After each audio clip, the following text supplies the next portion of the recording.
Hello, it is Megan. Becky, thank you for stopping by. Today I have my May wrap-up to share with you.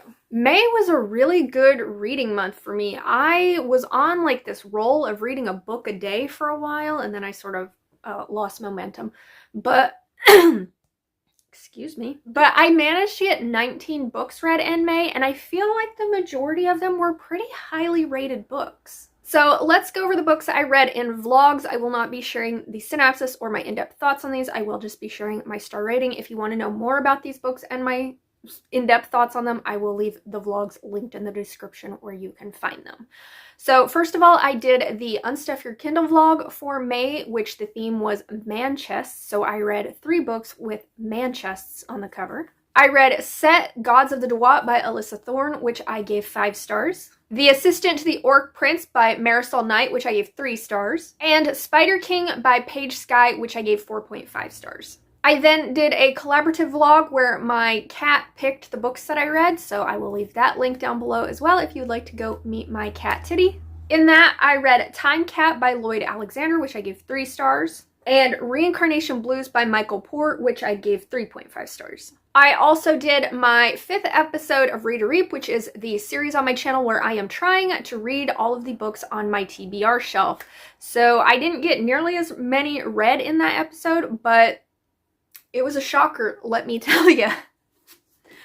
I read Lost, Found, and Forever by Victoria Shade, which I gave 4 stars. The Silent Sun by Alexis Elminard, which I gave 5 stars. Somber Prince by Marina Simcoe, which I gave 4 stars. And Secret of the Stars by Maria Kuzner, which I gave 5 stars. So as you can tell, I liked all those books, so that was the surprising aspect of that Read or Reap episode, which will be linked down in the description if you want to go check out what those books are about and my thoughts on them. The only other book I'm not going to talk about is my Black Hat Book Coven book for the month, which was Flowerheart by Catherine Bakewell. I will leave the live show discussion linked in the description if you want to hear mine and the other Coven members' thoughts on this, but I ended up giving this 3 stars.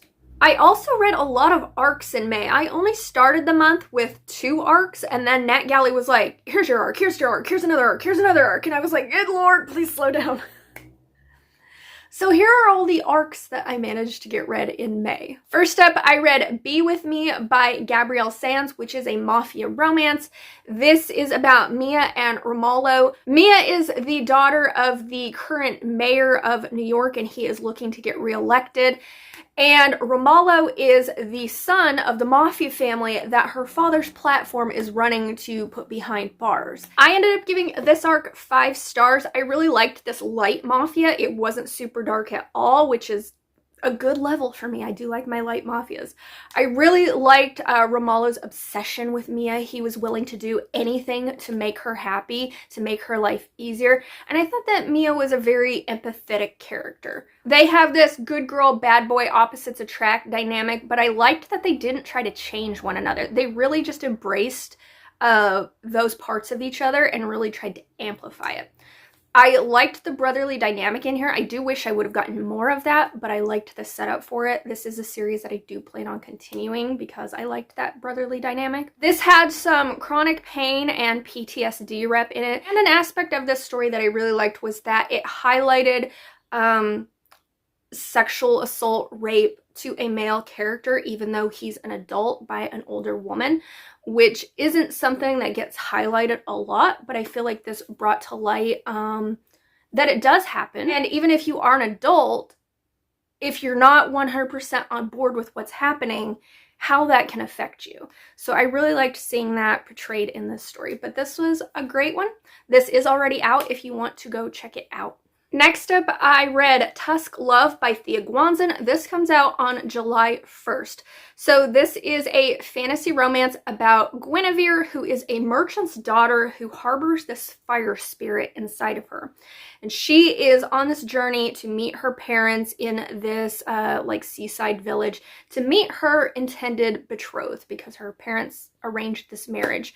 But she is set upon by bandits and she, you know, fries them to a crisp. Oscar comes along and saves her and reluctantly agrees to be her escort, her bodyguard, so to say, on her way to meet her parents. And through them being in forced proximity to one another, journeying through this forest setting, an attraction grows and she realizes that maybe she doesn't want to do what her parents always wanted her to do. Maybe Oscar is what she wants to do.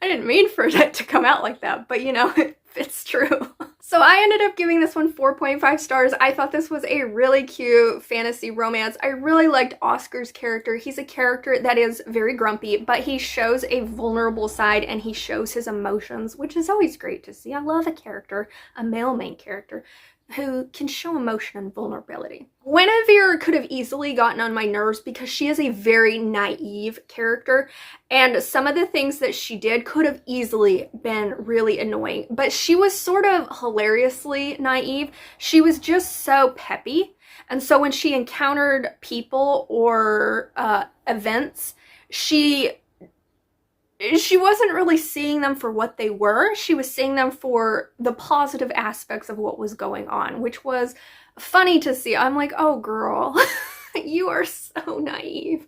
But it was charming and endearing instead of annoying, which I appreciated. I really liked the journey through this world. A lot of it is spent in this forest, and just the imagery was very immersive for me. I could easily picture it. I felt like I was there. If you're looking for a more light-hearted fantasy romance, do keep your eye on this when it releases in July. I then got an audio arc of Wild Scottish Gold by Trisha O'Malley. I am once again caught up with this series. I have listened to all of these books on audio, and I ended up giving this one 4 stars. This is about Kaya and Thane. Kaya inherits this cottage in Lorenbray from her grandmother, so she's going to Scotland to claim it, and she's in Edinburgh for the night, and she's at this museum and she meets Thane, and they end up having a one-night stand, and they really don't think that, you know, they're ever going to see each other again. But lo and behold, Thane is actually the owner of the forge where Kaya will be working. So when she shows up for her first day on the job and sees Thane, wham bam, nightstand reappears. I really liked the workplace romance here. The Forge Witch, she has a raven familiar. All the female main characters in this series, they have some sort of magical familiar about them. So I really liked that she had a raven familiar in this one. I thought Thane had this really cute relationship with his niece, and I liked the audio narration of this. I think all the books in this series have the same narrators, but I think because I go so long in between reading them that they don't all sound the same to me. And I do think the male narrator actually, he did something different with his voice in this because it sounded a little bit different, but I'm pretty sure it's the same narrator. But anyway, 4 stars, really liked this one. I think this one is already out too. I then read Vexed by Ila Voskresensky. I butchered that last name, I'm sorry. This is about Vex, who is a cursed necromancer, and he is hired to get rid of the undead within this small village. But when he shows up, he ends up discovering that these undead are being controlled by this vampire. And shenanigans ensue, a little bit of attraction between the man who I think he's the mayor of this village or something. Anyway, or he owns the graveyard or something. His daughter and Vex, there's a little bit of a romantic dynamic between us. So I only ended up giving this one 2 stars. This just didn't have a lot to it. It didn't have all that much of a plot or all that much of romance. It was just a story. It was there. Like, I didn't loathe it or anything. It just didn't have much to it. This one again has a raven in it, a very sarcastic raven actually, that Vex brought back to life, which I enjoyed that shenanigans. And Vex himself is able to like change his genders when he sneezes, which is really, really weird, but it was funny to read about. So, you know, it had some slight perks to it, but it's nothing that was like standout-ish. Editing me here, I totally forgot to include a book that I read, and that is Can't Get Enough by Kennedy Ryan. I had an arc of this as well. So this is the 3rd and final book in the Skyland series. I think it's the final book anyway. And this is about Hendrix and Maverick. So Hendrix and Maverick meet when Hendrix is in like this business venture opportunity with Maverick's ex-girlfriend. And Maverick is a billionaire, and when he learns of Hendrix's company that like highlights and invests in Black-owned businesses, he wants to invest in that as well. And so they start communicating. And he really wants to start a relationship with Hendrix because he is really, really drawn to her.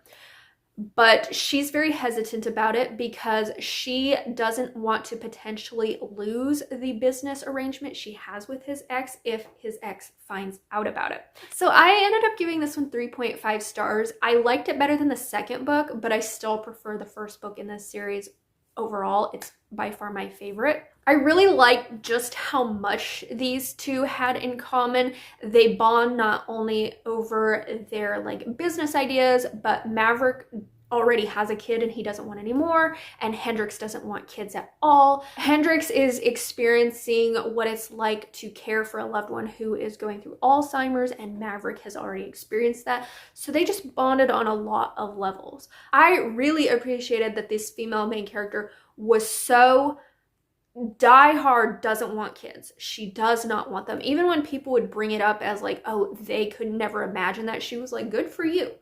I can totally imagine my life without kids. I don't want them.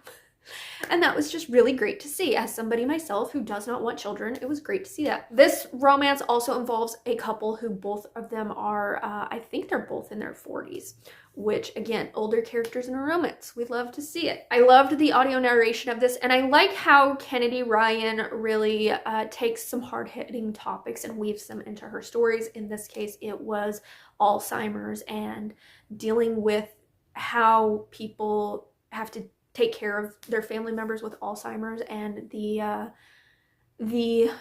setbacks and the challenges that can come from that. My two biggest issues with this were Hendrix and her mother's relationship as her mother is going through Alzheimer's.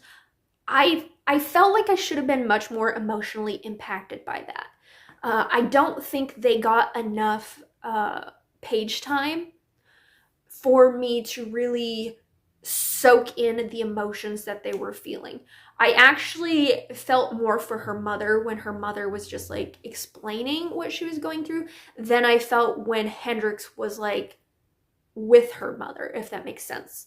But I feel like I should have been much more emotionally impacted, and I think I wasn't because they weren't on the page as often. Like, Hendrix is having to take care of her mother, but she's not the primary caregiver of her mother. So she's not there 100% of the time. And I feel like I could have been much more emotionally impacted in that story had they had more time together. The other thing that really, really annoyed me about this story was the fact that Hendrix cared so much about Maverick's ex's opinion.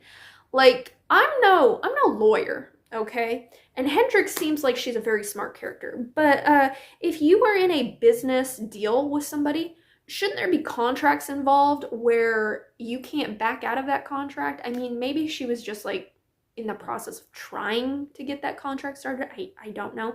But I feel like that shouldn't have been something that impacted their business arrangement. The ex had moved on already. The ex wanted different things than what Maverick wanted, which was the reason for their breakup. I don't understand why we took the route of her being the bad person in the situation because she was still clinging on to Maverick when that really didn't have to be necessary.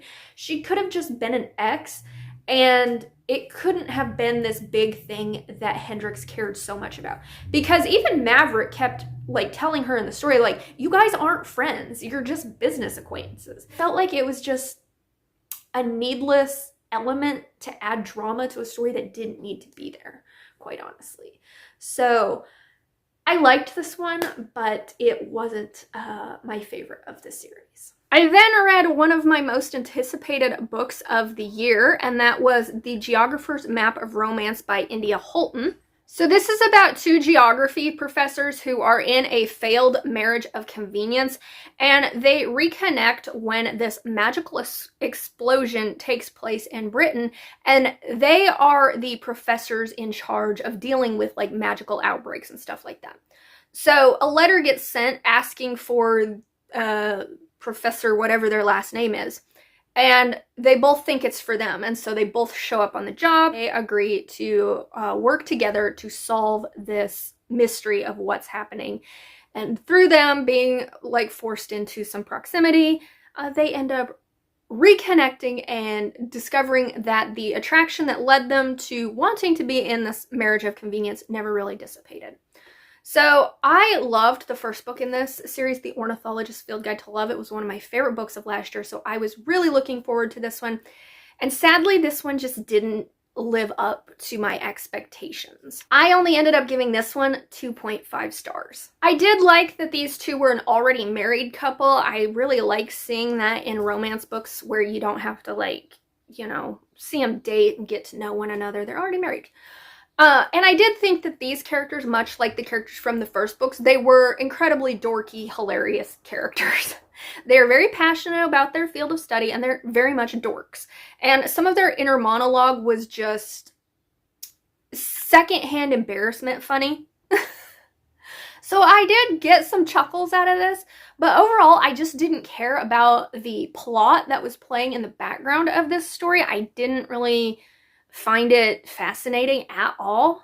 And the biggest thing that dropped this down to a 2.5 star for me was there was so much miscommunication. This entire book is just chock full of miscommunication. Like, if they would just sit down and talk to one another, as they did toward the end of the book, a lot of the shit that went on could have been alleviated. And that is what really, really annoyed me, was just, it's just a book about miscommunication. That's it. So this one wasn't a hit for me, but I do plan on continuing the series to see what the next book has to offer. I then read The Contortionist by Catherine Ann Kingsley. This was marketed as a dark romance. Like, I found it at the romance-only bookstore that I visit, and it was in the dark romance section. But honestly, this didn't have any romance in it. Like, maybe the series as a whole gets romantic. This had some, like, sexual innuendo in it, but there really wasn't any romantic connection here. But anyway, this is about Cora, who lives this very boring life. She is living with EDS, which is the, if you don't know what that is, Ehlers-Danlos syndrome, I think? Maybe, okay. I probably said it wrong, but it's EDS. It's the same thing that Violet from Fourth Wing has. There you go. So she's constantly in pain, and she's just living this boring teller job in this small town. And one day she drives by this abandoned circus carnival called Harrow Fair, and she realizes that it's open. It's been restored, it's open to the public, and nobody knew about it. So she and her friends start going to this circus, and on the first night there, the Ticketmaster tells her she can go through this secret entrance, but she would have to give up something of herself. So she does it, thinking nothing of it, and there she ends up meeting this man who takes a memory of hers, and he becomes obsessed with her. He is known as the Puppeteer, and he wants her to be his puppet, literally. He wants to turn her into a doll. She's very curious about it. She's wanting to, like, figure out how it opened so suddenly without nobody knowing. She's, like, researching into the history of it and things like that. So she keeps returning, and every time she returns, somebody in the circus tells her, stop coming back, stop coming back. And after a while, they stop telling her that, and she can't leave. And so she becomes part of this Harrow Fair, and when she tries to leave, she can't. I ended up giving this 3 stars. I really liked the creepy carnival setting. It was very intriguing. I liked the disability rep in here. It seemed like it really affected her throughout the story, and she was always talking about how much pain she was in and things like that. So it wasn't like, oh, she has this and then suddenly it was forgotten within the story. I also really liked that I couldn't ever tell who the real villain of this story was. Like, I would think it would be this person, but then a conversation would happen or something, or a memory would happen, and I'd be like, is this really the villain?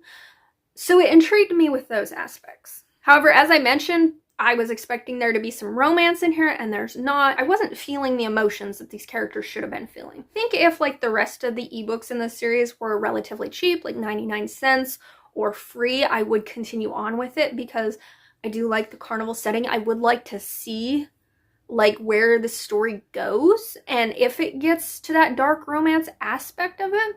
but I won't like be chomping at the bit to read the next one. I definitely won't buy them physically anymore. One, because the covers of these, there's a book in this series, it's called The Clown, and it's got a creepy ass clown on the cover, and I don't want that on my shelf.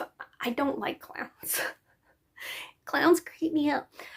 So I would continue on with it potentially if I were able to get the ebooks for cheap or free. But if you're somebody who likes that really creepy carnival setting, if you like the darker stories, maybe you should check this out.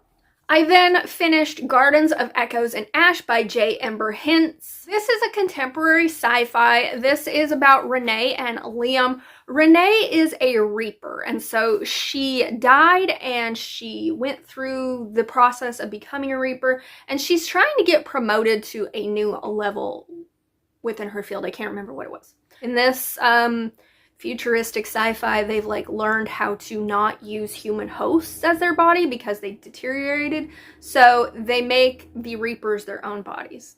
Okay, she ends up in an accident with this man Liam, and she ends up resurrecting him and bringing him back to life, and in doing so she gave him part of her spirit, and so they are now connected. And Liam has some family history and dynamics that have affected his life. He once was a drug addict, and so now he has this new addiction, and it's Renee. And he can't quite figure out why he's obsessed with her the way he is, why he can sometimes hear her thoughts and things like that. And they do work together, so they're sort of together a lot, and she's trying to dissuade him from wanting anything to do with her because she knows what's going on, but he doesn't. And this leads to them realizing that he has some latent abilities that by her resurrecting him, she brought forth in him. I'm only going to give this 3.5 stars. This is set in Hawaii, and it does have a lot to do with Polynesian mythology, which I thought was really, really interesting. This was definitely a unique story. I actually went into it thinking it was going to be a fantasy romance, and it's not. So I liked that sci-fi element of it. I didn't have the strongest connection with these characters once again, and at some times within the story, it got really confusing with different characters that were added in. And because I'm not super knowledgeable on Polynesian mythology, it was a little bit confusing for me to figure out like how the characters were connected, but also connected to the gods in this world and stuff like that. Usually when I read a book that includes some sort of mythology, I take the time to like Google, like, is this an actual thing that already exists, or is this just something that the author is making up? I didn't do that with this book, so I couldn't tell you like if this was actual Polynesian mythology or if the author just made something up off the top of her head. It sounded legit to me, but again, don't take my word for that. I didn't read the author's note or anything like that either, so I couldn't tell you. I think this is a duology, but I don't think I will continue with this series. It was unique, but it wasn't unique enough to make me want to see where it goes. And then we get to the last book that I read this month, which was a 6-star read for me, and that is Upon a Starlit Tide by Kel Woods. This is actually a alternate dust jacket. This is a Fairy Loot edition that I got off Pango, because once I listened to the audiobook of this and it made me cry, I was like, I want a physical copy. This is a historical paranormal that has remnants of The Little Mermaid and Cinderella, but also its own unique story. This is about Luce, who is the youngest daughter of this wealthy merchant in the seaside village. And she longs for adventure, you know, but her world is very constrained. Her little island, she doesn't really venture outside of it because her island is one of very few islands that haven't been invaded by the British yet, and so it's a safe place for her. She also has a disability in that she has twisted feet, and so she can't really walk or run or climb or do anything like that really easily. But her father absolutely dotes upon her. She is his favorite daughter. She also has a best friend, Samuel, who has encouraged her adventureness by teaching her how to sail, and she goes out fishing with him occasionally. But she has a very contentious relationship with her mother and sister, so you can see where the Cinderella dynamic falls in there. But one day there is a wreck and Luce is out by the sea, and she swims out and she rescues this young man. And she's immediately taken by him because he's somebody new in her eyes. She starts to think that maybe he is the key to her getting off this island. If she marries this man, she can go other places and seek that adventure that she's always wanted. But something occurs and family secrets are dug up, and these mischievous fae that are on her island but are disappearing are also hindering her in getting what she wants. So this is a story that utterly captivated me. I do love my seafaring adventures. I liked the slight magical elements in here with the fae that are disappearing from this island. I liked the sister relationships in here, and you just never knew, like, do these sisters actually love her? Do they not? Things like that. And I liked how it played out. This has my favorite trope in it, which is friends to lovers. So I loved that dynamic so much. Luce as a character, she again is one of those very empathetic characters. I felt her emotions and I really connected with her. I liked the disability rep in here and how that translated to like the Little Mermaid aspect that this story adds to it. And the ending of this book made me cry. It was one of those audiobooks where I just sat down on the couch and I just listened to it because I was so absorbed in this story. So this got 6 stars for me. I loved the atmosphere of it. I loved the writing. I loved the relationships in here. And I loved that even though there were aspects of those familiar stories, this was something that definitely stood out on its own. And let me just show you the under the dust jacket of this beautiful book. It has this holographic ship on it, which is just so pretty. It's got some stenciled edges. Got some character art. And then this is the reversible dust jacket, but it also has a foiled side as well. So if you are somebody who likes historical fiction with a little tad of whimsy to it, if you like the friends to lovers dynamic, and if you like seafaring adventures, I think you would really like this story. So another 6-star of the year for me. So those are all the books that I read in May. Let me know down in the comments, have you read any of these? Will you be adding any to your TBR? Or let me know what your favorite book of May was. But if you don't want to comment that, but would like to let me know that you made it to the end of this, could you leave me a mirror emoji, because that has something to do with this story. And with that, thank you so much for watching, and until my next video, good luck on your June reading plans. Bye!